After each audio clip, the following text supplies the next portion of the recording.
신경 드림으로 시작해 보겠습니다.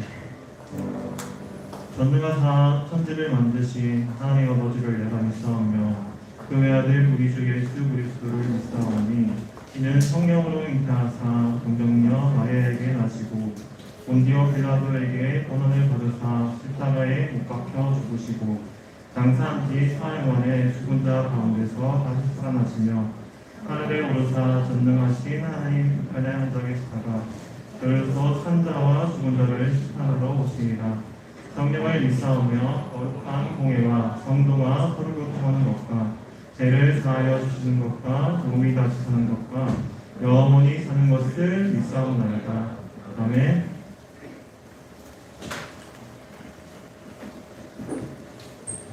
한 주 잘 보내서 오셨습니까? 이 시간 예배 자리에 나오신 여러분 주님의 이름으로 환영합니다. 하나님이 우리를 이 자리에 부르시고 우리와 함께 하시는 믿습니다. 오늘도 우리의 예배를 허락하신 주님께 감사드리며 그냥 흘러가는 예배가 아니라 이 예배를 통해서 주님의 나에게 어떤 말씀을 하실까 기대함으로 또 주님을 알아가는 마음으로 아버지 앞에 나아가는 우리 되길 소망합니다. 함께 찬양 드리도록 하겠습니다. 아름다우신 찬양 드리겠습니다.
영원히 찬양하리라. 영원히 찬양하리라. 아름다우신 오 놀라우신 영원할 수 없는 사랑 오 위대하신 하나님의 사랑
위대하신 하나님의 사랑 영원히 찬양하리.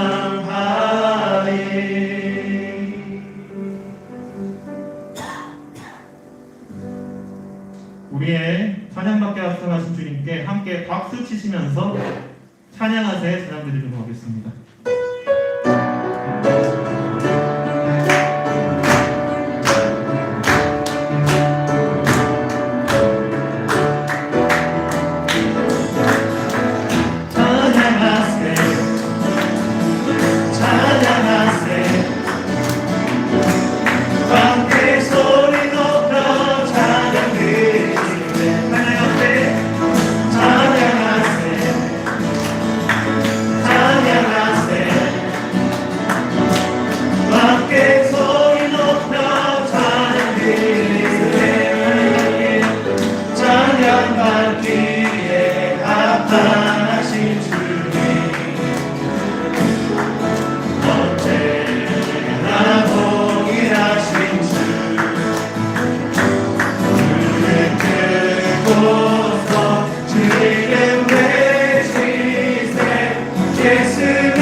되시고 생명 되신 하나님께 함께 영광의 박수를 올려드립니다.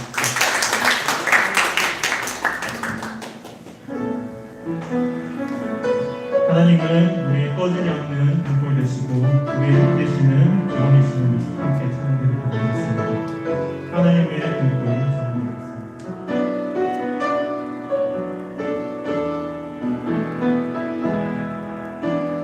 긴 어둠 속에 영광의 빛을 꺼 죄와 절망의 한식 소리만 있네.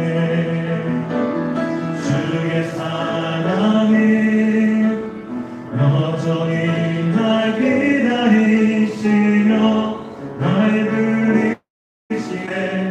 하나님은 나의 꺼지지 않는 등불이시니. 긴 어둠 속에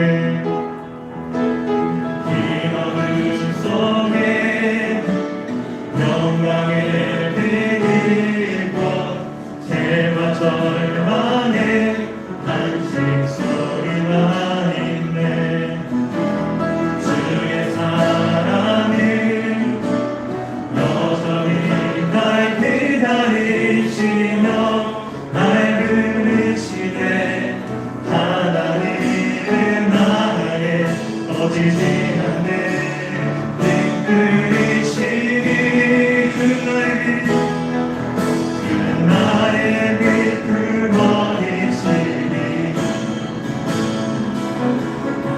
내가 누구를 두려워하리. 주가 찾으시는 종이 되어 나는 주만 섬기리. 주 나의 긴 소망 되시니. 작은 자의 어둠 밝히시니. 소망 잃어버린 이 땅 위에 주의 영광 비추리. 주와 함께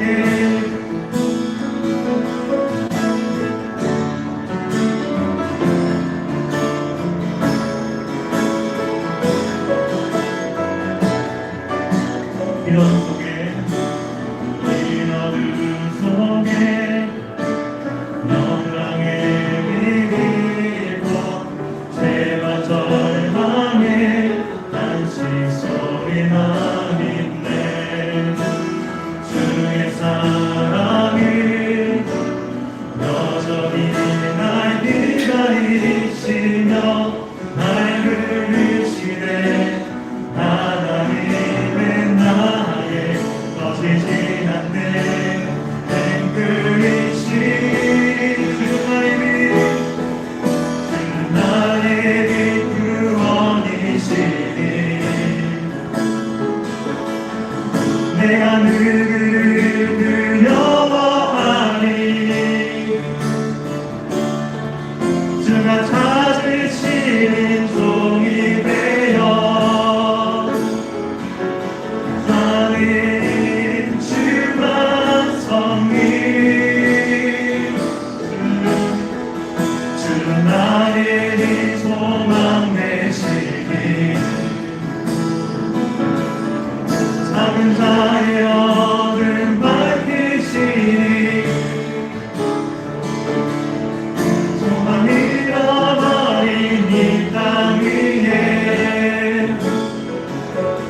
주의 영광 비추리. 주 나의 소망 되시니. 주 나의 긴 소망 되시니. 작은 자의 어둠 밝히시니. 소망 잃어버린 이 땅 위에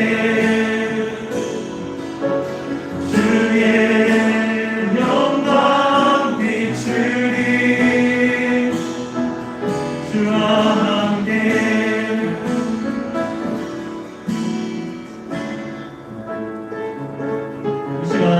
귀한 말씀을 전해주신 목사를 위해 기도드리고 그리고 함께 말씀되는 우리를 위하여 함께 통성으로 기도드리도록 하겠습니다.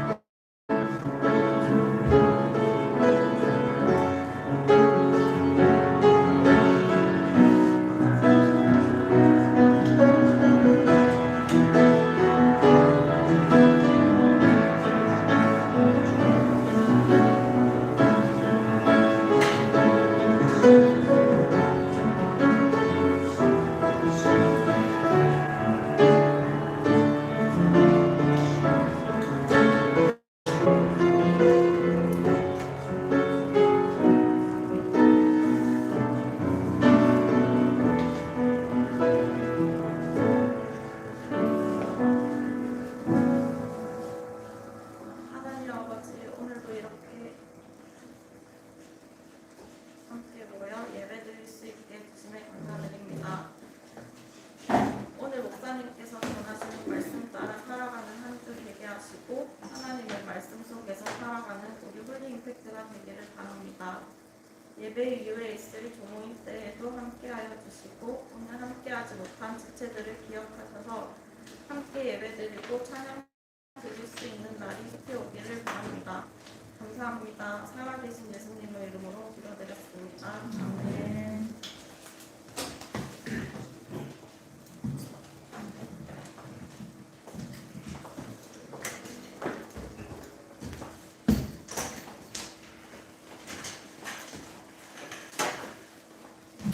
네, 반갑습니다.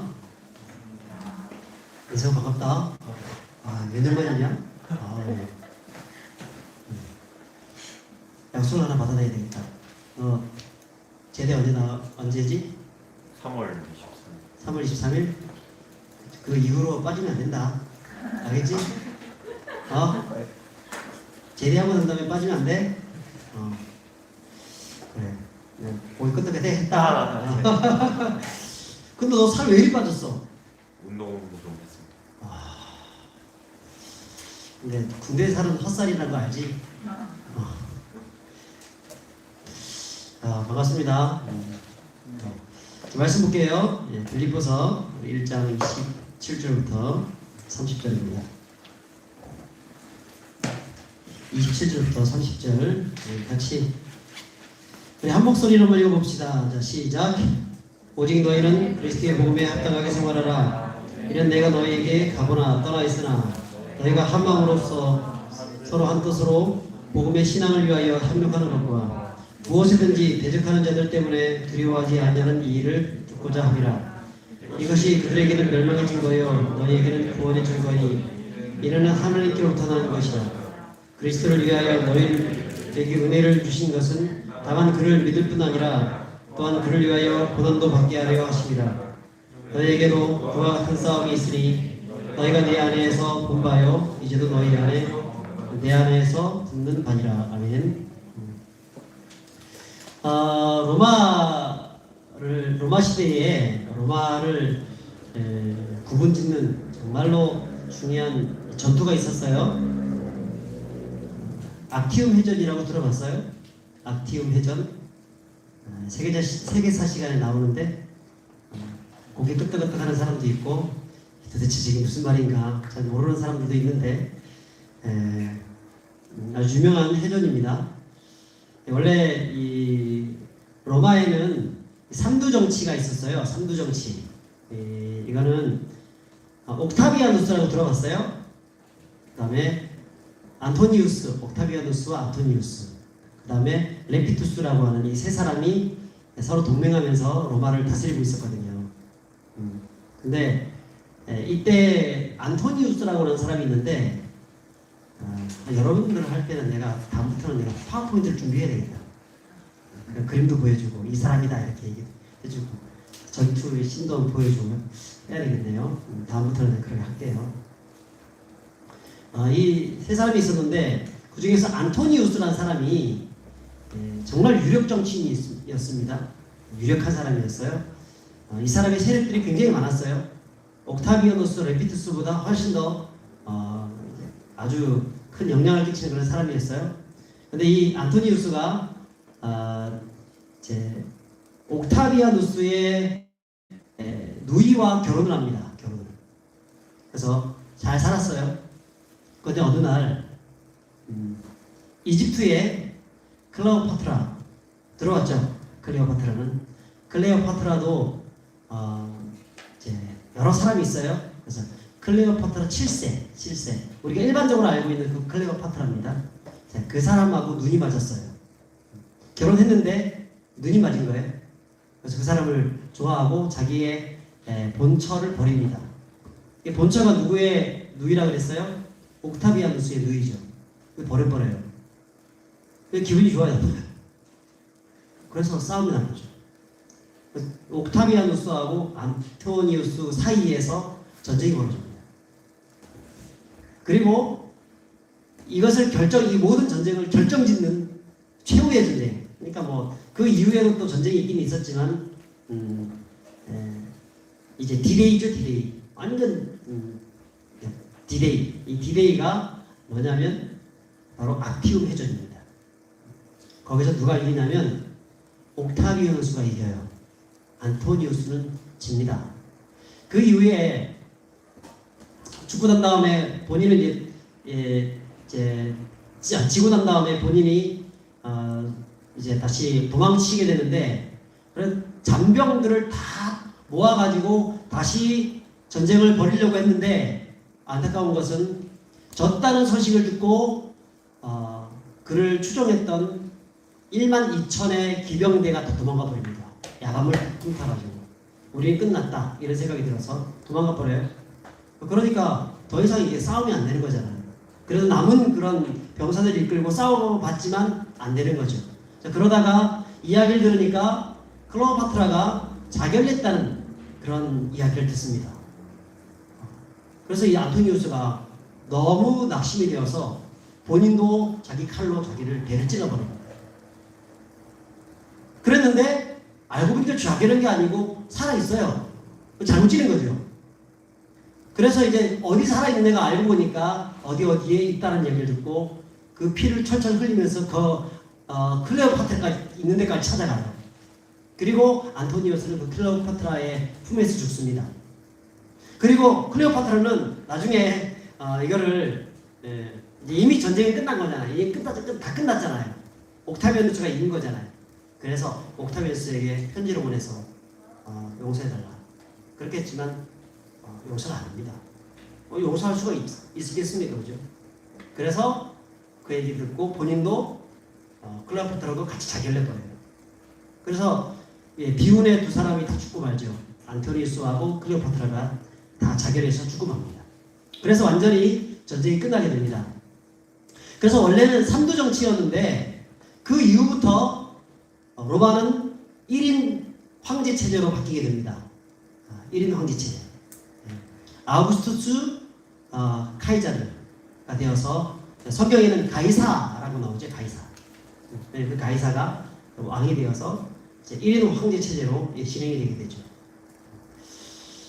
그게 뭐 세계사에서 우리가 배웠던 그런 내용들이긴 한데, 자 이제 황제가 되고 나니까 자기를 따랐던 그 전쟁의 공로자들 있잖아요.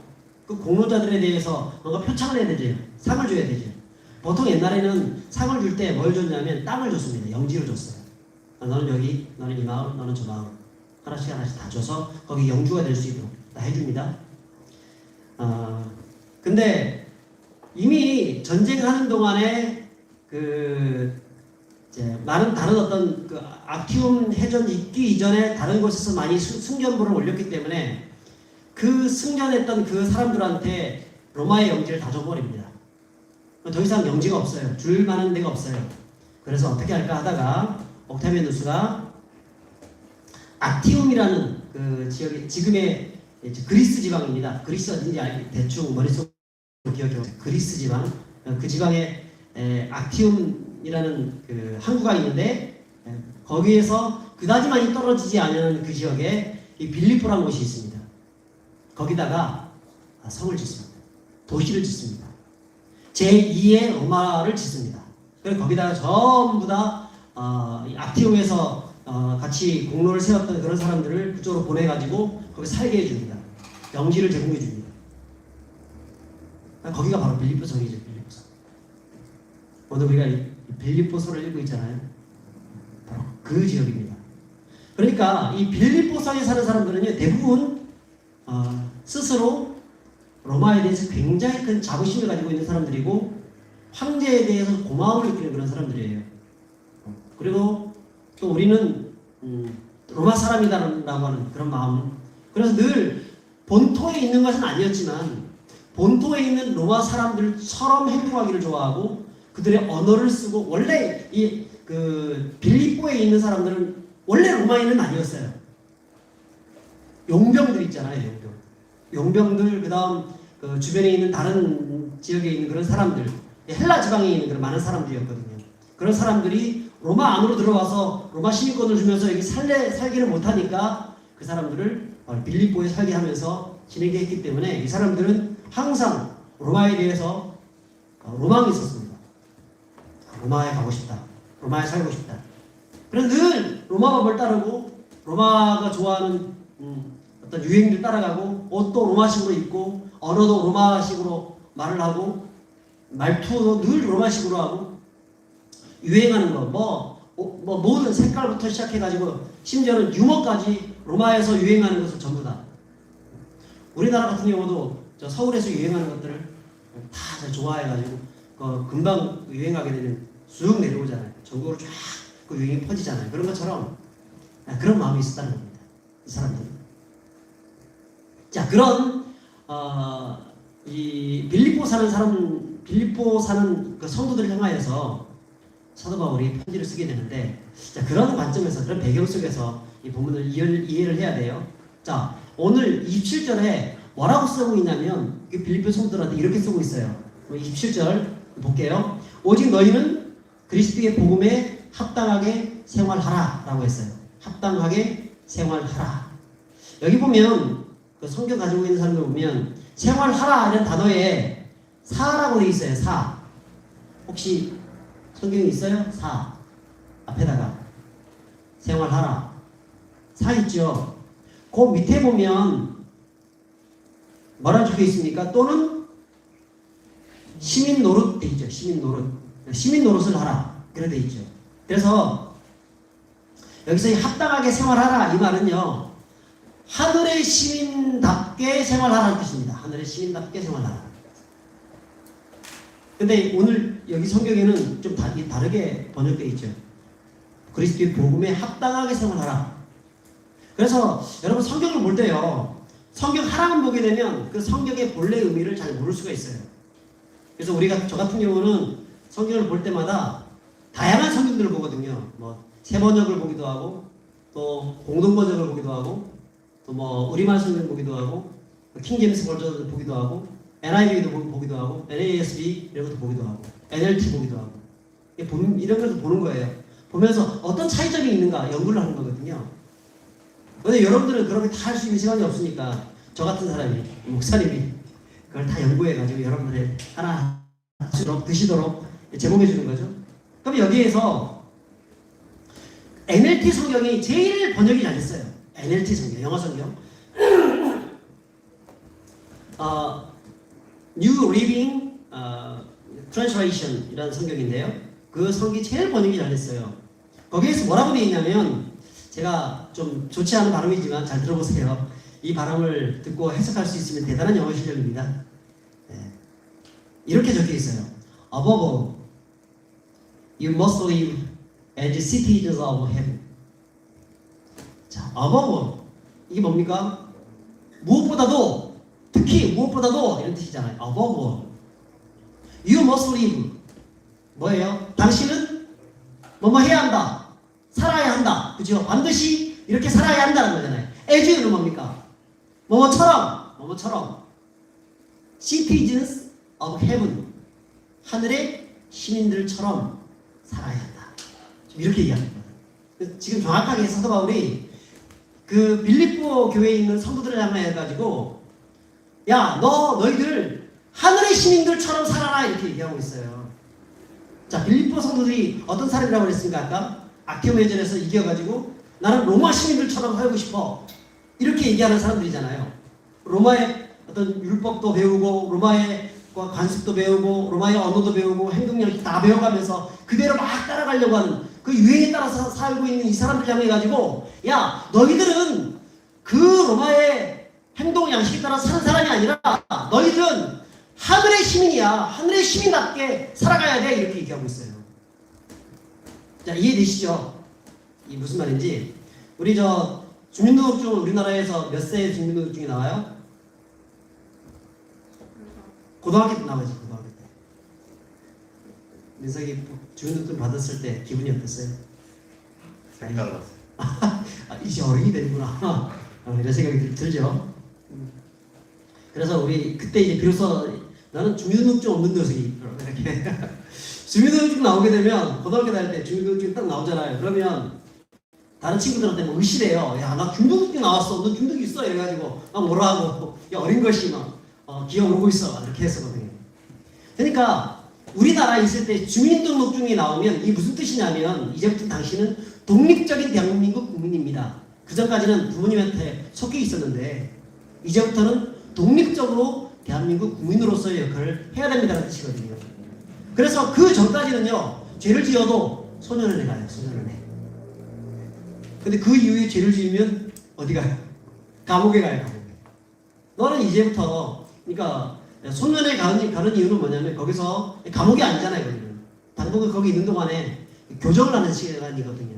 근데 그 이후부터는 너는 이제 교정 끝났어. 너는 못 가. 너는 바로 감옥 가는 거야. 너는 왜? 독립적인 대한민국 국민이기 때문에 가는 거야. 딱 잡아가지고 감옥에 집어넣어 버리는 거야. 그러니까 주민등록 번호 받았다고 해가지고 등록증 받았다고 좋아할 게 아닙니다. 아, 이제부터 그 의무가 더 크다는 거예요.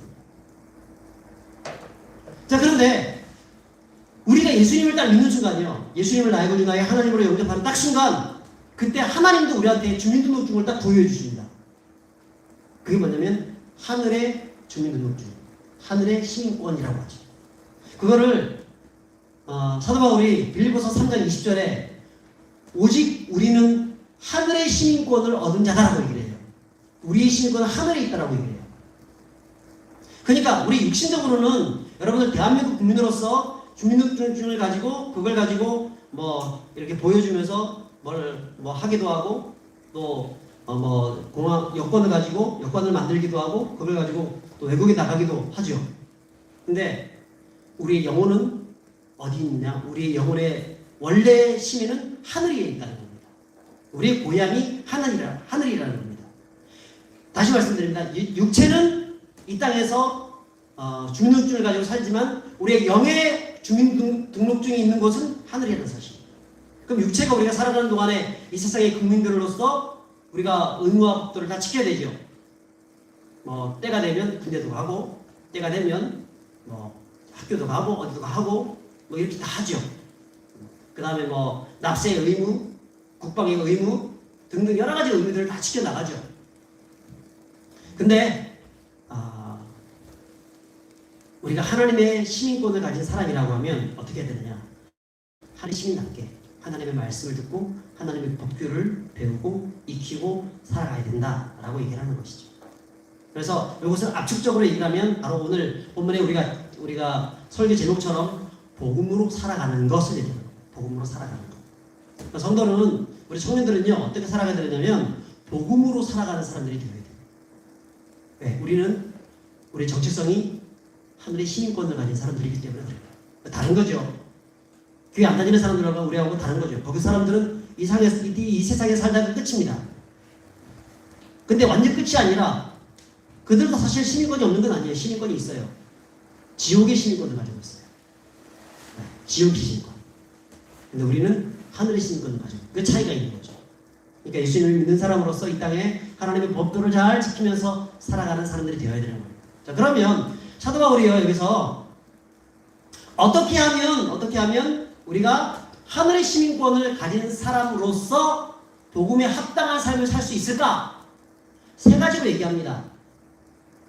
자, 첫 번째는 뭐냐면 한 마음과 한 뜻으로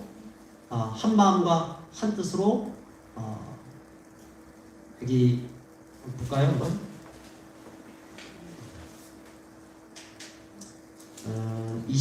27절 17절 한번 읽어볼게요. 시작.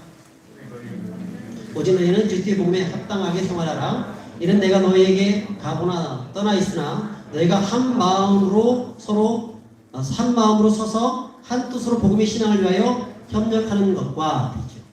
한 마음 한 뜻으로 협력하고 또 한 마음 한 뜻으로 싸우고 한 마음 한 뜻으로 대적자를 두려워하지 않고 그렇게 살아가는 것. 한 마음 한 뜻이 중요하죠. 근데 여기서 우리가 조심해야 될 게 있어요. 이 본문을 가만히 읽어보면은 사도 바울이 지금 두 가지를 얘기하는 것 같아요. 하나는 협력하라. 내가 협력하라. 두 번째는 대적자가 나타날 텐데 그 대적자들과 두려워하지 말아라. 이렇게 두 가지로 나타날 수 있어요. 근데 이것은 서로 하나로 연결되는 문장입니다. 왜 그러냐면 협력하다는 이 단어 때문에 그래요. 이 협력하다라고 되어 있지만 원래는 이것은 서로 싸우다는 뜻입니다. 싸우다. 이게 헬라어 원어로 보게 되면 팀을 이루어서 싸운다는 뜻을 가지고 있거든요. 경기할 때 싸우는 거. 뭐 예를 들어서 축구할 때 상대편과 이쪽 편이 서로 싸우는 것처럼 우리 미식축구, 럭비 이런 것들을 보게 되면 어깨를 이렇게 들이밀어가지고 또 이제 힘 있는 사람들끼리 막 밀어가지고 또 싸우잖아요. 그 다음 또 뭐 유도하는 사람들 서로 또 씨름 선수들 서로 삭발을 잡고 싸우잖아요. 그런 것처럼. 옛날에 고대 전쟁 영화를 보게 되면 투구를 쓴 사람들이 갑옷을 입고 칼과 창과 방패를 들고 저 상대편과 대치하면서 싸우기 위해서 준비하는 모습. 그것을 우리가 연상할 수 있거든요. 이게 바로 그때 사용되는 단어가 이 협력하다는 단어입니다. 이게. 자, 근데 여기는 지금 협력하다라고 되어 있지만 원래는 싸우다란 말이 맞아요. 싸우다란 말이. 그러니까 성도들은 어떤 사람들이냐? 복음을 위하여 한마음 한뜻으로 서로 싸우면서 대적하는 사람들, 누구와 싸운다는 얘기에 대적하는 사람들과 싸우면서 그 사람들을 두려워할 필요가 없는 사람이라는 얘기입니다. 그런데 여기서 이 대적자가 누굴까? 대적하는 사람이 있다고 얘기하잖아요. 빌립보 교회 성도 안에, 빌립보 교회 안에 뭔가 대적하는 자들이 있다고 얘기하잖아요. 아마 사람들마다 다 자기를 싫어하는 사람들이 있을 거예요. 우리 청년들도 보면 우리 군대 가면 그렇잖아요. 고참 중에서 특별히 왜 나만 가지고 저래? 그래서 막 갈구는 사람 그런 고참들이 있어요. 네, 옛날에 군대 갔을 때 제가 이런 말 하면 좀 죄송하지만 제가 우리 그 선임병하고 한번 싸웠습니다. 그런 걸 뭐라 그러지? 하극상을 했어요. 하극상. 근데 너무 심하게 괴롭혀가지고 나하고 한 달 차이밖에 안 나는데 너무 심하게 괴롭혀가지고 너무 열받아가지고 내가 하극상을 한번 했죠. 그것 때문에 내가 죽을 뻔했어요. 안전운전하고 연병장을 계속 돌고 그랬던 기억이 납니다. 너무 괴롭히니까 나도 모르게 욱해가지고 이랬던 그런 기억이 납니다. 근데 우리에게는 누구에게나 나를 싫어하고 나를 괴롭히는 그런 대적자들이 있어요. 사도 바울에게도요 대적자가 있어요. 누굴까? 사도 바울이 원래 어떤 사람이었죠? 원래 유대교회에서 열심히 특심으로 예수 믿는 사람들 잡아서 죽였던 그런 사람이에요. 근데 어느 날 그 사람이 획 돌아가지고 예수님을 복음을 증거하러 다닙니다. 유대교는 틀렸다라고 얘기를 합니다. 그러면 유대교의 입장에서 봤을 때는 어떤 생각이 들어요? 저 죽일 놈 이런 생각이 들죠. 저 배반자 그런 생각이 들죠. 보통 지금 유대인뿐 아니라 저 이슬람이나 이런 데 가게 되면 거기서 이슬람을 철저히 열심히 믿다가 나중에 이 사람이 바뀌어져가지고 나 이제 예수 믿겠습니다 이렇게 얘기를 하면 어떻게 해요? 칼로 찔러버려요. 너 배반자예요. 우리 집에서 내쫓아버리고 죽여버리기도 하고 심지어는 부모님이 자식을 죽이기도 합니다. 그러니까 사도 바울이 가는 곳곳마다 무슨 생각 어떤 사람들이 나타나냐면 유대인들이 나타나가지고 계속해서 방해하고 죽이려고 하고 실제로 사도행전에 보게 되면 그 복음을 증거하다가 돌 맞아가지고요 거의 죽게 되었다라고 성경에 나옵니다. 나중에 살아나지만 그만큼 막 힘들게 복음을 증거했었어요. 13개의 사도 바울의 서신서를 쓰거든요. 거기에서 대부분 대적자들이 누구냐면 바로 이 유대인들입니다. 그러면 이 사람들이, 그 유대인들이 여기 있는 빌립보 교회 성도들을 괴롭혔을까요? 아니에요. 그러면 이 빌립보 교회 성도들을 괴롭혔던 이 사람들은 누굴까? 이 정체들은 뭘까? 이 사람들은 제가 결론적으로 말씀드리면 누구냐면 로마의 황제 숭배자들입니다. 로마 황제 숭배자들. 그러니까 이교도들입니다. 이교도들. 야, 왜 그럴까? 왜 그럴까? 제가 아까도 얘기했지만 그 빌립보에 살고 있는 사람들은 어떤 사람들이라 그랬어요? 악기움 회전에서 승리해가지고 그 공로로 뭔가 영지를 얻어가지고 거기서 살고 있는 그런 사람들. 그러니까 늘 로마인처럼 살고 싶어하는 그런 사람들이죠. 그런 로마에 있는 모든 관습과 그런 것들을 다 배우고 좋아했던 사람들이죠. 그러면 그때 당시 로마의 관습 중에서 하나가 어떤 종교가 있었는데 세계 종교예요. 사실 로마인이라면 다 믿어야 되는 그런 종교였어요. 그게 뭐냐면 황제 종교였어요. 황제 종교. 로마 황제는 곧 신의 아들이다 해가지고 황제 종교를 믿었습니다. 그래서 황제 신을 만들어가지고 거기에 막 절을 하고 그랬단 말이에요. 그래서 이제 오직 로마 황제에게만 붙이는 이름이 있었는데 바로 퀴리오스란 말입니다. 퀴리오스는 헬라어로 주라는 뜻입니다. 주님이라는 뜻이죠. 아무에게 이 주님이라는 말을 쓰지 않았어요. 근데 빌립보 교회 성도들은요, 누구한테 주님이라 그러죠? 예수님께 주님이라 그러는 거예요. 그리고 황제 숭배하고 있는 그 빌립보 지역에 있는 사람들이 어떤 생각이 들겠어요? 아니, 우리의 주님은, 우리의 키리오스는 황제밖에 없는데 저것들이 누구한테 주라 퀴리오스라고 부르지? 핍박하는 거. 대놓고 핍박하는 거. 너무 힘들었던 거예요. 자, 그런 상황에서 참 진짜 힘든 시간들을 보내고 있었어요. 이 사람들도 원래 똑같이 악기움 회전에서 뭔가 좀 큰 공을 세워가지고 자기들도 거기서 로마 시민으로서 살고 있는 사람인데 똑같은 입장인데 종교가 다르다는 이유 때문에 잡아 죽이기도 하고 핍박하고 뭐 그렇게 하는 거예요. 그때 사도 바울이 이런 얘기를 하죠. 야, 두려워하지 말아라. 그 사람들 두려워하지 말아라. 그리고 너희가 힘써 싸워라.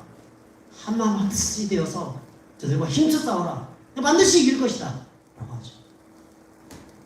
근데 사도 바울에게 있어서는요, 한 가지 안타까운 마음이 있긴 있었어요. 뭐냐면 여러분, 만약에 이제 한 공동체의 어떤 어려움이 딱 닥치게 되었을 때, 닥쳤을 때 이 어려움을 극복할 수 있는 그런 방법 중에서 아주 방법이 똘똘 뭉치는 거예요. 그 공동체가. 맞잖아요. 공동체가 뭉치지 않고 서로 딴 말을 하고 있고 서로 서로 내부 총질을 하고 있으면 그 공동체가 버틸 수 있겠어요? 외부 어떤 어려움에서 이길 수 있겠어요? 우리나라에 예를 들어서 외국가 침입해 들어왔다, 일본이 침입해 들어왔다 그러면 침입해 들어왔으면 우리가 다 침내가지고 일본 놈 무찔러야지. 그렇지 않고 우리끼리 서로 막 욕하고 미워하고 그렇게 하고 있으면 제대로 일이 되겠습니까? 안 되잖아요. 근데 지금 빌립보 교회 성도들이 그러고 있었어요. 지금 외부에서 핍박이 심하잖아요. 그러면 하나가 되어가지고 이 핍박을 이겨내야 되는데 그러지 못하니까 그 소식을 이 감옥에서 들어가지고 저렇게 살면 안 되는데 이런 생각이 들어서 오늘 기록했던 것이 너희가 한 마음으로 서서 한 뜻으로 하나가 되어져서 복음의 신앙을 위하여 서로 협력하라라고 얘기하고 있는 겁니다. 안 되니까 이게 안타깝죠. 그 안타까운 마음으로 이렇게 쓰고 있는 거죠. 나는 요즘 저는 우리 한국 교회를 생각할 때마다 진짜 이 사도 바울이 염려했던 이런 부분들이 우리의 모습은 아닌가 생각이 들어요. 지금 생각해 보세요. 한국 교회가 외부적으로 세 가지 큰 문제에 봉착해 있어요. 세 가지 문제. 하나는 이단과 사이비 문제입니다. 신천지, 여호와의 증인, 안상홍 중인의 뭐 그냥 하나님의 교회 있잖아요. 그런데 그다음 몰몬교, 뭐 안식교 등등 너무 이단들이 많아요. 그래서 전 한국 교회가 한 천만이라 그러는데 이단이 한 200만이라 그래요. 한국 교회 20%가 이단들이에요. 이단들.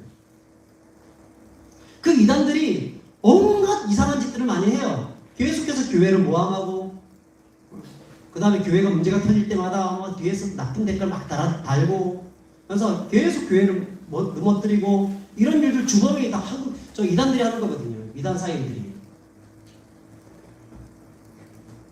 자, 이단 사이비들과의 그런 우리가 전쟁 중에 있죠. 또 실제로 보면 이번에 한국 교회 되게 억울해요. 이 코로나 터지면서 신천지가 먼저 터져가지고, 기독교도 아니잖아요. 근데 신천지 먼저 터져가지고 오히려 우리 기존 교회가 욕을 엄청 먹었어요. 우리하고 전혀 상관없는데 사실은. 자, 그 다음에 BTJ 열방센터, 거기는 이제 뭐예요? BTJ 열방센터 인터컵이잖아. 인터컵. 그 인터컵이 저는 개인적으로 인터컵의 어떤 정신이나 이런 부분들에 대해서 좋은 부분들도 많다고 생각해요. 근데 워낙 과격하고 워낙 근본주의적인 부분들이 너무 심하기 때문에, 그 다음에 해서는 안 되는 부분들을 너무 많이 해요. 근데 그것 때문에 선교사들이 너무 힘들어요. 그래서 오죽했으면 한국교회에서 저 이단으로 정하자, 접근도 못하게 하자, 이렇게 말할 정도로. 그리고 물론 교리적으로 우리하고 맞지 않는 부분들도 많이 있습니다. 그래서 불건전 단체로 찍어놨어요. 놓은 상황인데 거기 또 터졌죠. 그 다음에 뭐 IM 선교회 맞죠? IM 선교회. 어저께인가 신문에 보니까 IM 선교회 뭐 목사? 나 이름은 모르겠어요. 가짜라며요, 가짜. 누가 그 목사 안수를 주면 그 자격증이 가짜 자격증이라고 얘기를 하더라고요. 그러니까 있잖아요. 이상한 사람들이 막 이렇게 돼가지고, 기존의 교회는 그렇게 큰 문제가 없어요. 얼마 전에 이게 세계의 교회, 거기 뭐 한 2,000명, 3,000명 되는 그런 교회인데, 저렇게 예배를 드려도요, 한 사람도 확진자가 없어요, 거기. 기성교회는 확진자가 안 생겨요, 거의. 왜냐하면 정부에서 얘기하는 대로 철저히 지키거든요. 여러분도 지금 이거 다 마스크 끼워가지고 지금 저 빼고는 다 마스크 끼워가지고 지금 하고 있잖아요. 근데 그 영상 보셨어요? IM 선교회? 마스크 끼는 애들이 별로 안 보여요. 그냥 거기서 막 놀고 뛰고 하면서. 그러니까 참 너무 안타까운 거예요. 어쨌든 이런 이단 혹은 사이비 아니면 그 비스무리한 세력들과의 어떤 그런 싸움이 우리에게 있어요. 또 하나는 뭐냐면, 사실은 지금 여러분들 다 느끼는 거지만 정부의 방역 지침이 기독교에 대해서 너무 좀 편파적이잖아요. 지금 그 종교발 코로나 확진자가 전체의 3.9%밖에 안 돼요. 이번에 이제 IM 저것 때문에 조금 더 늘어날지 모르겠지만, 실제로 저거 터지기 직전에는 3.9%밖에 안 됐어요. BTJ 열방센터까지 다 포함해가지고. 근데 그것도 종교발입니다. 종교발. 기독교 발이 아니고, 교회 발이 아니고 종교발 3.9%밖에 안 돼요. 그러면 뭐 다른 종교 다 빼고 기독교 발은 몇 프로냐? 실제로 한 2몇 %밖에 안 돼요. 그거를 모든 것이 다 기독교가 주범인 것처럼 해가지고 교회에 대해서 계속해서 저렇게 하고 있으니까 일부 교회에서는 화가 나지 않겠어요. 그래서 법정 수준까지만 가고, 물론 패하긴 했지만 그랬던 것이죠. 내가 충분히 그런 부분들을 이해합니다. 그래서 어쨌든 이 종교 어떤 그 방역 정책, 종교 기관을 향한 방역 정책이 너무나 편파적인 부분들이 있다는 얘기죠. 근데 그것보다 더 심각한 문제가 뭐냐면 동성애 차별 금지법입니다. 지금 코로나 때문에 다 잊혀졌죠. 사람들 생각 속에, 머릿속에 사라졌어요. 근데 이게 더 큰 문제예요. 이게 터지면, 이게 만약에 조용하게 지금 차별 금지법이 제정되려고 하거든요. 근데 이거 제정되면은 끝장납니다. 그 온갖 악한 것들이 우리의 삶 속에서 그대로 나타나게 된 단초를 제거하는 것. 그 무슨 상자를 연다 그러죠, 이거를? 판도라의 상자를 여는 거가 똑같은 겁니다. 똑같은 거예요. 온갖 거기서 다 나오는 거예요. 악한 것들이 다 나오는 거예요. 조금 이따가 제가 말씀드릴게요.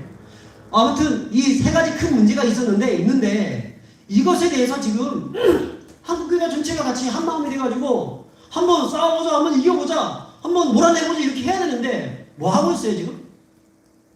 전혀 하나가 안 돼요. 전라도 쪽에 있는 그런 교회들과 경상도 쪽에 있는 교회들이 서로 하나가 안 돼요.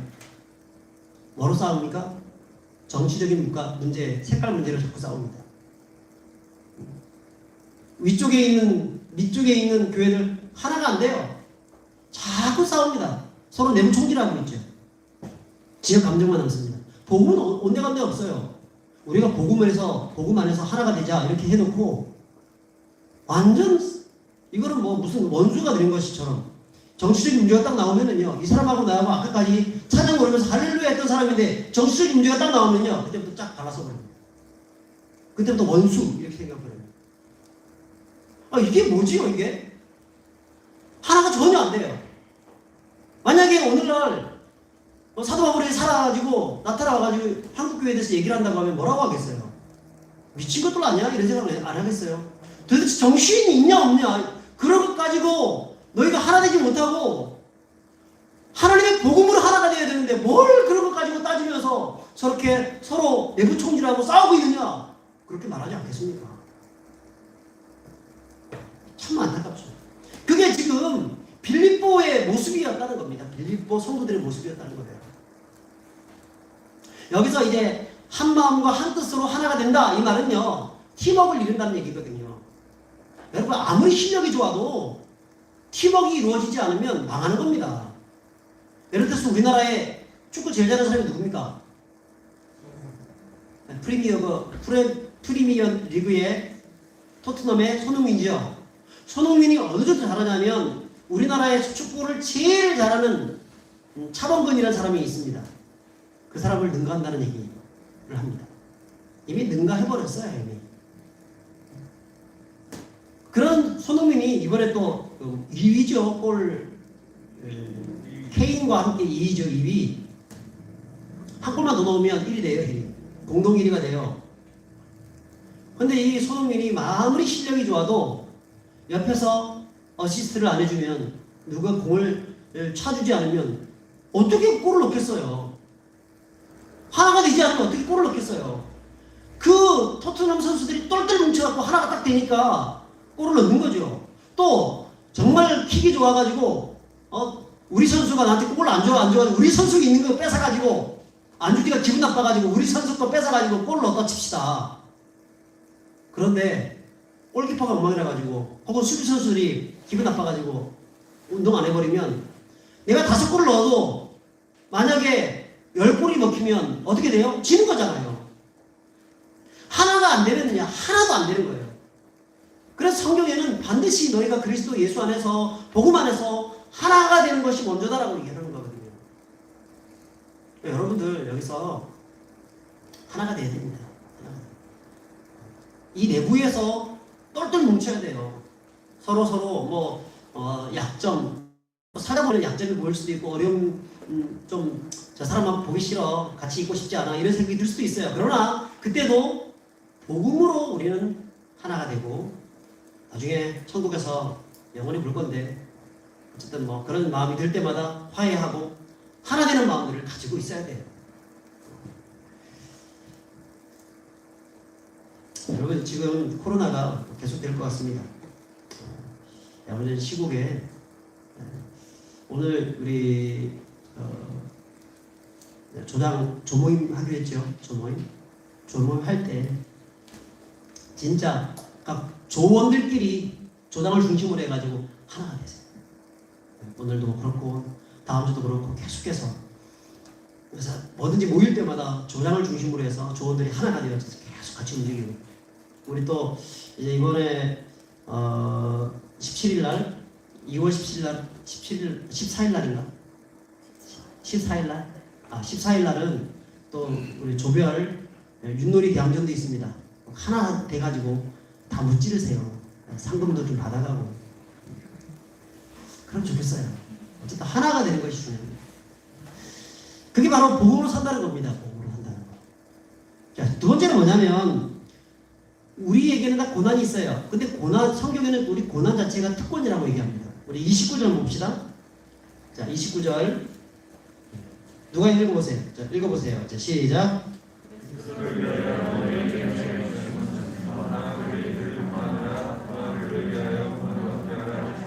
자, 이 문제에 대해서 우리가 많이 들었기 때문에 간단하게 만들려고 넘어갈게요. 당연히 선한 것, 의로운 것을 위해서 싸우다 보면 박해하는 사람들이 생기죠. 나하고 생각이 다르기 때문에 박해하기도 하지만 여러 가지 다른 생각들 가지고 박해합니다. 반드시 박해합니다. 오히려 의에 대해서 외치면 외칠수록 선한 것, 정직한 것을 말하면 말할수록 더 박해가 들어옵니다. 근데 그럴 때마다 그것이 이상한 일 당하는 것처럼 여기지 말고 이기라는 겁니다.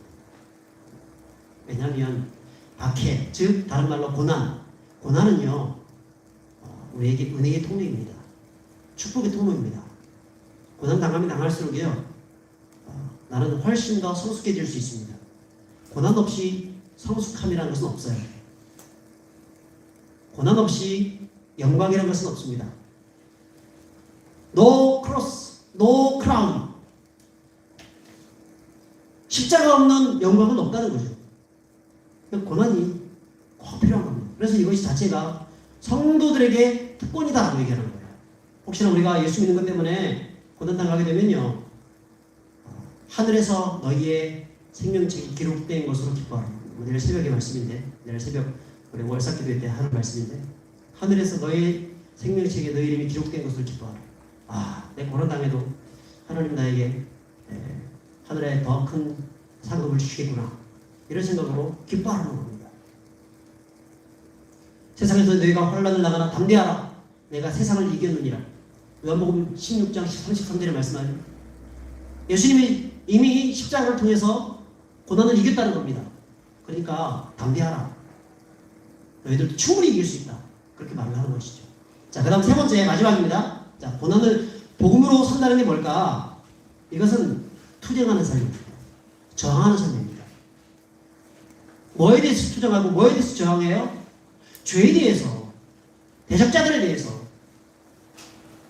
하나님의 말씀에 합당하지 못한 자들에 대해서 대항하고 저항하는 삶을 살아가는 거예요. 우리 30절 읽어보세요. 30절. 자, 시작. 너에게도 그와 같은 싸움이 있으니 너희가 내 안에서 본 바요 이제도 내 안에서 듣는 바니라. 이것을 공동번역으로 제가 읽어드릴게요. 잘 들어보세요. 이 30절을 그냥 읽으면 잘 이해가 안 되는데 공동번역으로 들으면 이해가 됩니다. 여러분은 내가 전에 그리스도를 위하여 싸우는 것을 보았고 또 지금도 계속해서 싸우고 있다는 것을 듣고 있을 터이지만 지금 여러분도 같은 싸움을 하고 있습니다. 사도 바울이 지금 어디서 편지를 쓰고 있다고 그랬어요? 로마 감옥에서 편지를 썼죠. 그 이전부터 계속해서 변함없이 복음을 증거하다가 고난을 당해왔습니다. 그리고 선한 싸움들을 계속해서 싸워왔습니다. 그러다가 억울하게 이 감옥에까지 갇힌 거지요. 그래서 지금까지 너희들이 내가 선한 싸움을 싸워왔던 것을 너희가 보았잖아. 그리고 내가 지금 이 감옥 속에서 내가 지금 선한 싸움을 싸우고 있다. 그런 것처럼 너희들도 대적자들 때문에 힘들고 어렵지만 지금 선한 싸움을 싸우고 있는 거다. 걱정하지 말고 잘 싸워라. 끝까지 저항하면서 이겨내라. 이렇게 얘기하고 있는 거거든요. 여러분, 기독교는 어떤 곳이냐면 저항하는 사람들의 모임이 기독교입니다. 다시 말씀드릴게요. 기독교는 개신교를 얘기합니다. 개신교. 기독교는요, 저항하는 사람들의 모임이 기독교입니다. 무엇을 저항하는가? 사탄의 세력과 저항하는 겁니다. 또 더러운 악법들과 저항하는 겁니다. 또 내 안에 있는 고질적인 질병들, 고질적인 죄의 질병들, 그것들과 저항하여서 싸우는 것이 기독교입니다. 그 사람들의 모임이 기독교입니다. 그래서 종교개혁 당시에 이 기독교를 뭐라 불렀냐면 프로테스탄트라고 불렀어요. 프로테스탄트, 이 말은요 저항하는 자, 투쟁하는 자, 반대하는 자라는 뜻이에요. 그래서 원래는 이 말을 천주교에서 나쁜 뜻으로 지금 종교개혁자들한테 붙인 말이었어요. 별명이었어요. 저것들은 우리한테 저항하는 자들이야, 반대하는 자들이야 해가지고 프로테스탄트라고 불렀어요. 근데 종교개혁자들은 그 얘기를 들으면서 기분이 좋았어요. 그래 맞지, 우리 정체성이 그거지. 그래 우리는 저항하는 자들이야, 악에 저항하고 불법에 저항하고 부패한 그런 권력에 저항하는 사람들이야, 이런 생각했어요. 여러분 옛날에 여러분들은 잘 모를 거예요. 내가 어릴 때만 하더라도요 예수 믿는 사람들을 뭐라 그러 욕했냐면 예수쟁이라고 욕했어요. 지금도 이런 욕을 하나요? 잘 안 하죠 요즘. 근데 제가 어릴 때만 하더라도 예수쟁이란 말을 많이 썼어요. 근데 제 친구가 저한테 이 예수쟁이야 이렇게 하더라고요. 제가 그 얘기를 들으면서 큰 소리 쳤어요. 야 그래 내 예수쟁이다. 네 나 예수쟁이 되는데 뭐 버텨줄 게 있냐? 한 소리 했어요 제가. 왜냐하면 제가 자랑스러웠어요. 왜냐하면 내가 예수 믿기 전까지는요 어땠냐면 신변리가 교회 좀 했어요. 지나가다가 길거리에 패 맺고 바로 막 비비고 그다음 휴지 같은 거 막 그냥 코 풀고 버리고, 그 중학생들 있잖아요. 중학생들 그렇게 많이 하잖아요. 제가 그랬거든요. 막 버리고 막 그랬는데 고등학교 때 예수 믿었거든요. 제가 고등학교 예수 믿고 난 다음에 진짜로 내 삶이 바뀌었어요. 왜냐면 그날부터 나도 생각도 안 했는데 어느 날 보니까 내가 침을 안 뱉는 거야. 침을 뱉지 않고 자꾸 삼키는 거야. 내가 휴지를 안 버리고 휴지를 내가 줍고 있어. 나도 모르게. 신기하더라고요 제가. 그래서 왜 그럴까, 왜 이렇게 바뀌었지? 바뀐 이유가, 결정적인 이유가 제가 수련회 가가지고 말씀을 듣다가 한번 확 뒤집어졌어요. 나는 죄인이구나 사실을 깨닫고 정말 영적 체험을 했었어요. 그리고 여러분 수련회 할 때 수련회 꼭 가세요. 수련회 특별한 의미가 있습니다. 자, 그리고 그 이후부터 제 삶이 완전히 180도 달라졌어요. 그러니까 누군가가 나한테 예수쟁이야 이렇게 하니까 나 욕하냐? 기분 좋은데? 오히려 그렇게 생각하는 거예요. 그래서 그 친구한테 야, 나 예수쟁이 맞다. 너 예수쟁이 되는데 나 보태준 거 있어? 한 소리 했죠. 내가 이렇게 왜 당당할 수 있었냐면 내 삶이 예수님 때문에 바뀌어진 것도 있지만 사실은 내가 그 친구보다 공부 잘했거든요. 내가 공부 잘했어요. 그 친구보다. 예수쟁이라고 놀리는 비아냥거리는 애들보다 한 소리 했어요. 야, 니는 그렇게 말을 하면서 공부도 못하는 게 한 소리 하고 훨씬 더 내가 도덕적으로 살았어요. 훨씬 더 바르게 살았어요. 훨씬 더 어른들한테, 선생님들한테 인정을 더 받았어요. 그래서 당당하게 얘기했죠. 그러니까 우리 때는 이 예수쟁이란 말이 사실은 비아냥거리 뜻으로 얘기를 했어요. 그런데 우리 믿음의 선배들은 그거를 기분 좋게 받아들였다. 당시 프로테스탄트 기분 나쁘게 얘기했지만 그들은 명예롭게 받아들였습니다. 왜? 그래. 우리 정체성이 그거야. 우린 저항하는 자들이야. 우리는 항거하는 자들이야. 개혁, 리폼드가 무슨 뜻이에요? 개혁, 바꾼다는 거잖아요. 맞지 않으니까 바꾸는 거. 그래서 우리 그 칼빈주의, 이 개혁교는 리폼드 처치라고 했어요. 개혁교는 바꾸는 거거든요. 맞지 않는 자들, 죄에 대해서. 사실은 교회는요, 세상을 향해서 계속해서 개혁해 나가는. 우리가 개혁하지 않으면 우리가 개혁되고 맙니다. 세상은 우리를 향하여서 개혁시키려고 해요. 나쁜 쪽으로 개혁시키려고 해요. 왜 그러냐면 우리 자신을 개혁시키지 못하기 때문에 리폼을 시키지 못하기 때문에 세상이 우리한테 와가지고 나쁘게 개혁시키려고 하는 거거든요. 그런데 우리가 하나님의 뜻 안에서 개혁되어 리폼을 시켜 나가기 시작하게 되면 오히려 우리를 통해서 세상에 거룩한 영향력이 끼쳐지게 되는 거거든요. 그런데 우리가 못하니까 오히려 우리가 당하고 있는 거죠. 또 하나, 당시 종교개혁 당시 프로테스탄트란 말을 딱 들으면 그때부터 낙인 찍힙니다. 이제 낙인 찍혀요. 그리고 가문에서 멸문당합니다. 파문당합니다. 놀림 받는 정도가 아니라 이거는 프로테스탄트라는 말이 딱 들려지는 순간 이건 죽느냐 사느냐의 문제입니다. 우리나라 초창기 복음이 처음 들어왔을 때도 마찬가지였어요. 제가 여러분들한테 지난 주 중에 동영상 하나 보냈어요. 그 헬조선 사회에 들어온 개신교회 뭐 이런 해가지고 그걸 보냈는데 한번 보세요. 한 시간 정도 되는 건데 기회가 되면 꼭 보세요.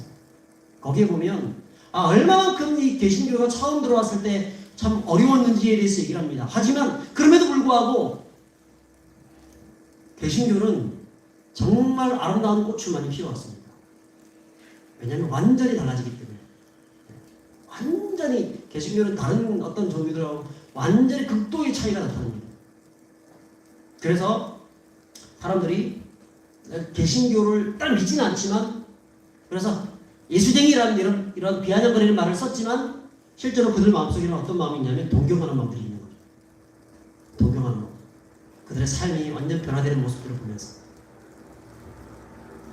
자, 근데 이 프로테스탄트가 처음 말을 들었을 때, 그 다음에 개신교가 처음 우리나라에 처음 들어왔을 때, 그때도 예수 믿는다고 하면 멸문주의를 당할 수 있는 밖에 없는 그런 상황이었습니다. 하지만 그들은 끝까지 이것을 지켰습니다. 잘 지켰어요. 왜냐하면 여기에 무엇이냐면 생명이 있기 때문에 그래요. 여러분, 이것이 우리 믿음의 선배들의 모습입니다. 그러니까 우리는 어떤 사람이, 우리 정체성이 뭐냐면요, 저항하는 사람들이다. 그래서 저항 정신을 가져야 돼요. 굉장히 엉뚱한 거 가지고 저항하지 말고, 불법을 보면서 손잡고 같이 가지 말고, 그거에 대해서 저항하고, 죄에 대해서 저항하고, 내 안에 있는 죄에 대해서 저항하고, 악법이 만들어진 것들에 대해서 저항하고. 이번에 우리 차별금지법 이거 만약에 통과되면 어떻게 될까요? 통과되면 어떻게 될까요? 지금 이미 그 유럽 지역에서 많이 통과되어서 그 현상들이 나타납니다. 남녀 화장실이 구분이 없어져 버려요. 아침에 남자였다가 저녁에 여자였다가 또 다음날 또 남자였다가 제 마음대로 해요. 동성애 문제가 아니라 양성애자들, 그 다음 수간이라고 그러죠. 동물과의 어떤 그런 것들까지 다 저 지하에 완전히 그 악한 것으로 있었던 그런 것들이 겉으로 다 드러나게 되는 거예요. 마치 그냥 상용화 되어지는 거예요. 소돔과 고모라가 뭐 바로 그런 것이지 뭐. 멸망으로 치닫게 되는 겁니다. 얼마 안 남았어요. 그렇게 될 날이. 그러니까 이것에 대해서 기독교가 지금 어떻게 하든지 죽을 등 살등 한번 반대해 보려고 하는데 안 도와줘. 주변에서. 기독교 내에서도 내부 총질하면서 서로 싸우고 있고. 혼돈의 시대입니다. 혼돈, 카오스. 혼돈의 시대. 우리가 그 시대를 살고 있어요. 그러니까 청년 여러분들 정신 차려야 돼요. 지금 뭐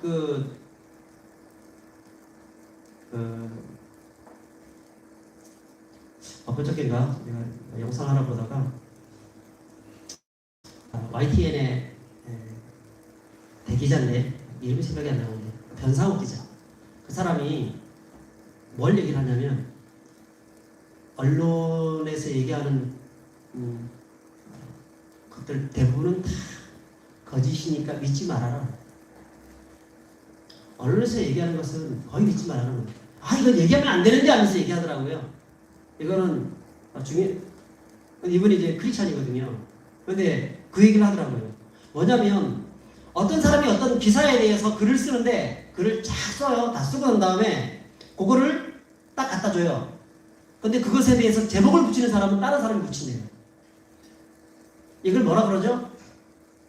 낚시질. 제목을 다른 사람이 붙이는 거예요. 그래서 언론의 특성상 많은 사람들이 클릭하기를 원하기 때문에 아주 리얼하게 있지도 않은 사실들을 막 비슷하게 해가지고 그걸 붙이는 거예요. 그래서 제목만 보고 딱 들어갔다가 읽어봤다가 시간 낭비, 오히려 엉뚱한 가짜뉴스에 시달리면서 살게 되죠. 절대 믿지 말라는 거예요. 그거를. 나는 그 말이 진짜 사실이다 하는 생각이 했어요. 여러분 지금 정말 세상이 악합니다. 이런 이 차별금지법이 뭐 괜찮다 얘기를 하는데 만약 이 차별금지법이 통과되고 나면 감당할 수 없는 세상이 올 수 있습니다. 그러므로 여러분 가급적이면 이런 세상 속에서 정신을 바짝 차리고 바라보는 그런 청년들이 돼야 됩니다. 뭐 우리가 뭐 동성애자들을 미워하는 건 아니잖아요. 그들도 구원받아야 될 불쌍한 존재들에 불과합니다. 물론 나도 죄인이고 그들도 죄인입니다. 똑같은 죄인이에요. 하지만 성경에는 뭐라 그럽니까? 동성애는 죄라 그러잖아요. 성경에서 명시하고 있잖아요. 동성애자들은 차라리 죽여라고 얘기할 정도로 동성애는 온 세상을 악하게 물들어가게 만드는. 만약에 물감이 그 물에다가 한 방울만 툭 떨어뜨려도 어떻게 돼요? 물이 시커멓게 변해버리잖아요. 그 그릇에 있는 물이 다 시커멓게 변해버리는 거예요. 그런 것처럼 이 죄악이라는 것이 그런 거거든요. 더 이상 오염시키기 전에 없애버리자라고 할 정도로 동성애를 하나님 싫어하십니다. 근데 그게 죄가 아니고 그거는 뭐 취향이다 이렇게 얘기하고 있으니 그러면 어떻게 될까요? 만약에 이 차별금지법이 통과되고 나면 죄라고 얘기를 하고 있는 이 성경은 뭐가 되죠? 읽어서는 안 되는 금서가 되는 거죠. 읽어서는 안 되는 거예요. 이거는 금서예요. 이거는 인권을 탄압하는 책이에요. 그럼 여러분들 이 성경을 읽을 수가 없어요. 성경 유통하고 있잖아요. 그럼 다 잡혀 들어갑니다. 우리 옛날에 군사정권 시절에 금서로 지정된 책들이 있었어요. 금지곡들이 있었어요. 그거 유통시키고 있으면 잡혀 들어갔습니다. 그런 일이 벌어진 거죠. 정신 차리세요. 시대가요 만만치 않습니다. 우리 청년 여러분들한테 만만치 않은 시대예요. 근데 저는 이런 시대 속에서도 내가 확신하는 건 있어요. 반드시 의가 승리할 것이다. 진리가 승리할 것이다. 이건 내가 확신합니다. 어려움 당하지만 문제가 생기지만 반드시 주의 교회가 이겨냅니다. 승리합니다. 지난 2000년 동안 교회는 그렇게 해서 승리해 왔고요.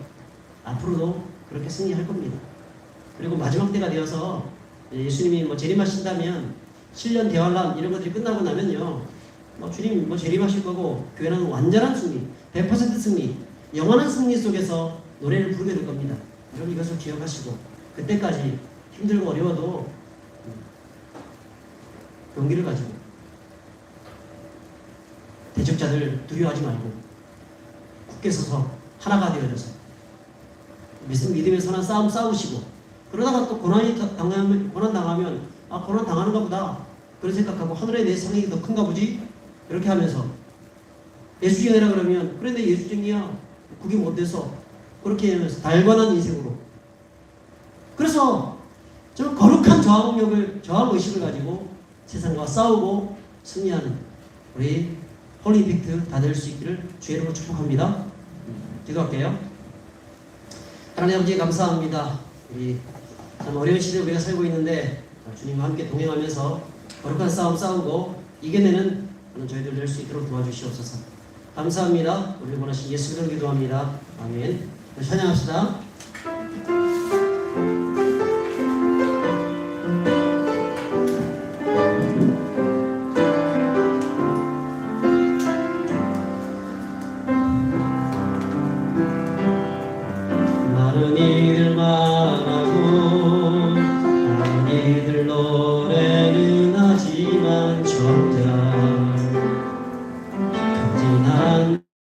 길 두려운 생각보다 많이 힘들고 험한 길보단 그저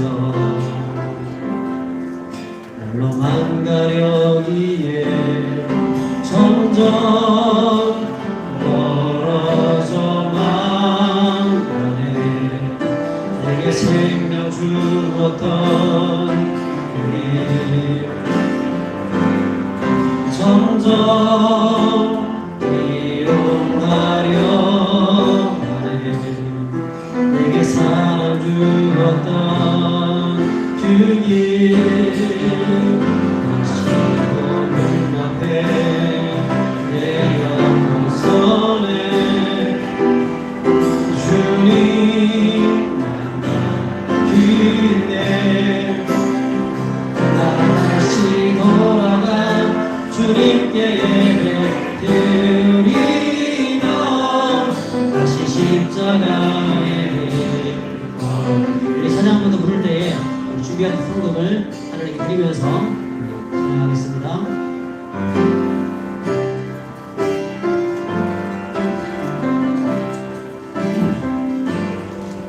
많은 이들 많아도 나를 이루는 하지만 정작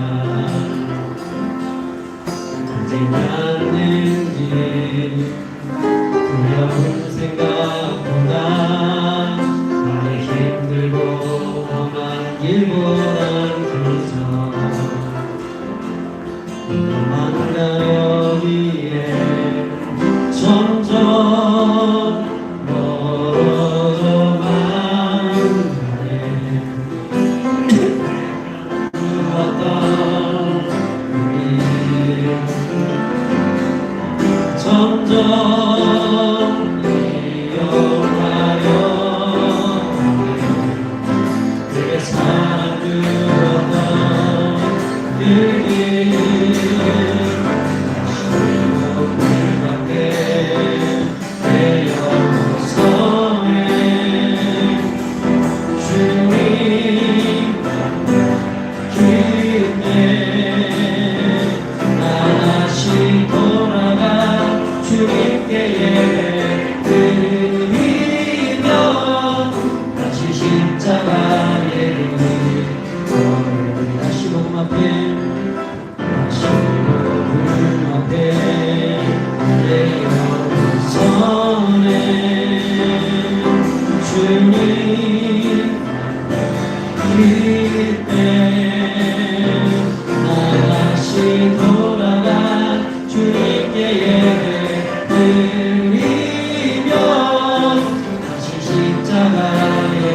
마지막으로 다시 복음 앞에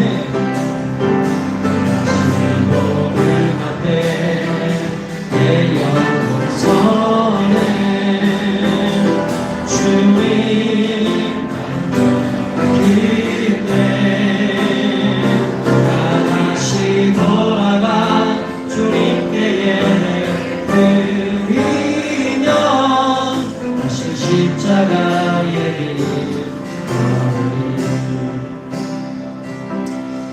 세상을 이기는 방법은요 다른 데 있는 게 아닙니다. 십자가의 길을 걸어가는 겁니다. 그 길이 고난처럼 보이지만 마침내 영광의 길, 승리의 길입니다. 아까도 말씀드린 것처럼 요한복음 16장 33절에 너희가 세상에서 환난을 당하나 담대하라 내가 세상을 이겼느니라 말씀합니다. 예수님이 이미 십자가를 통해 세상을 이겼어요.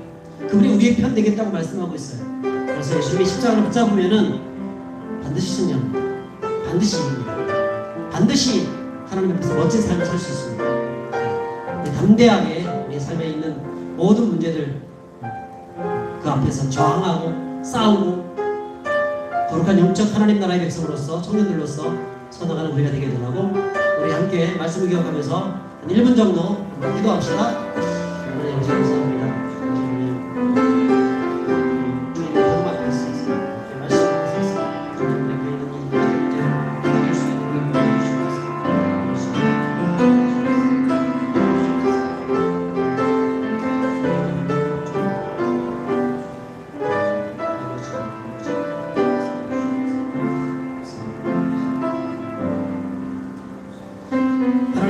감사합니다. 오늘 말씀 주시고 감사합니다. 말씀 붙잡고 살게 하시고 오늘 또 예물 드렸습니다. 드린 손길 복 주시고 우리 청년의 때에 무엇을 할 것인가 주님 참 저들에게 꿈을 주시고 힘을 주시고 또 모든 것을 감당할 수 있는 능력도 주셔서 좀 탁월하게 하여 주시고 그래서 아버지 하나님 이 어두운 세상을 밝히는 하늘의 빛과 소금의 가를 감당하는 청년들 되게 도와주시옵소서. 감사합니다. 이 예물이 쓰이는 곳마다 주의 영광이 나타날 수 있도록 도와주시옵소서. 우리를 원하신 예수 이름으로 기도합니다.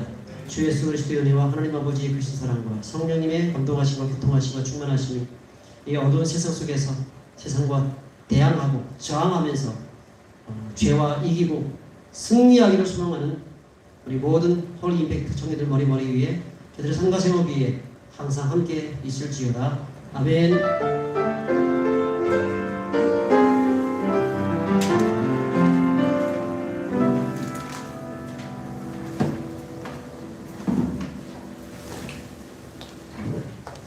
샬롬, 오늘도 젊은 예배에 오신 여러분을 환영하고 축복합니다.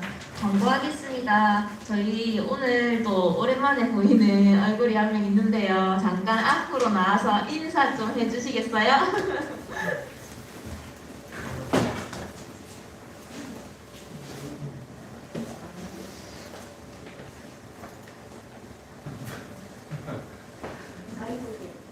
안녕하세요. 저는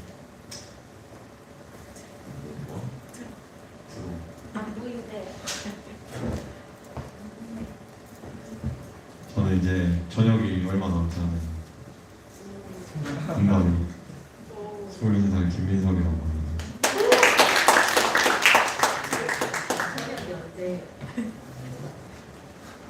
저녁은 3월 23일이고 네, 3월 23일 없습니다. 저희 민석이 3월 23일에 전역한다고 하는데 계속해서 민석이랑 좀 연락해 주시고 군대에서 요즘에 휴대폰도 쓸 수 있게 해주더라고요. 그래서 저녁 시간에 할 수 있으니까 민석이 답장 엄청 빨리 잘하는 편이라서 잘 연락해 주시고 챙겨주시면 감사하겠습니다. 네, 광고하겠습니다. 저희 젊은 예배 시간 안내입니다. 아직 지금 거리두기 상황이 발표가 안 돼가지고 오늘 발표가 나면은 그 발표된 대로 다시 공지를 단톡방에 해드리도록 하겠습니다. 예배 준비 위해서 시간 한 10분 전에는 이제 예배 자리에 도착해 주시기 바랍니다. 네, 다드림 칼럼 안내입니다. 계속해서 다드림 및 칼럼 신청을 받고 있으니까요. 자원하시는 분들 저희 임원단에게 연락해 주시기 바랍니다. 월삭 기도회가 내일 2월 1일 날 있습니다. 오전 5시 30분에 열리니까 많이 참석해 주셔서 새벽을 깨워 기도하시는 우리 홀리미트 되길 바랍니다. 저희 청년부 일정은 2월 6일 날 계획했었던 성격 검사는 당분간 코로나로 인해서 조금 토요일 모임을 자제해야 된다고 생각해서 취소가 되었고요. 이런 것들을 저희 추후에 또 효과로 생기게 되면은 공지해드리도록 할게요. 네, 저희 오늘부터 조모임이 시작되었습니다. 네, 오늘 조모임을 위해서 오늘은 성경 공부를 시작 안 하고요. 한 2주 정도는 서로를 알아가는 시간을 가지기 위해서 저희 임원들이 소소하게 좀 준비해준 용지가 있어요. 요거는 일단은 한번 소개해 줄게요. 이렇게 양면으로 돼 있는데요. 오늘 할 페이지는 여기 이미지 토크랑 나에게 한마디 이 란을 오늘 해주시면 되고 디엘라는 다음 주에 하는 거니까 이건 다음 주에 소개해 드릴게요. 이거는 미리 해두지 마세요.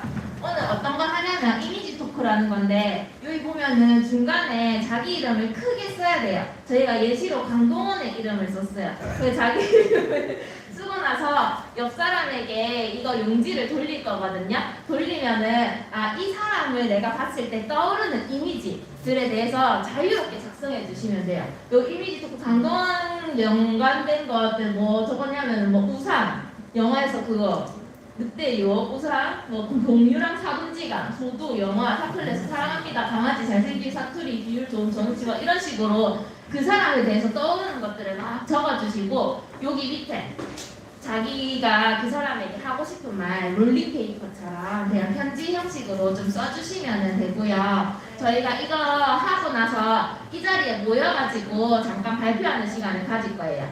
그걸 어떻게 하냐면 자기 조에서 이걸 다 하고 나서 서로에게 나는 이 사람을 봤을 때 이런 생각이 나가지고 이런 거를 적었어요. 소개해주고 난 다음에 그 조에서요 가장 그 사람을 잘 표현해낸 그 글이 있으면은 그거를 1등으로 뽑아주세요. 그 1등으로 뽑힌 사람은 나중에 여기 와가지고 소개를 할 겁니다.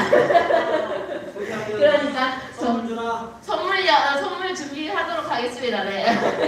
그러니까 정성껏 적어주시고 저희 모임 끝나고 난 뒤에 여기서 배송하고 마무리할 테니까 지금부터 조모임하러 흩어질게요. 장소는 김지현 조장님은 중고등부실로, 박한길 조장님은 유초등부실로, 송승면 조장님은 여기서 진행해주세요. 자기 조가 어딘지 모르겠다 하시는 분들, 혹시 처음 오신 분들 있으시면은 친구 조 해당되는 곳으로 가면 되고요. 자기 조는 저기 주부에다가 다 적어놨으니까 그거 참고해서 지금 이동할게요.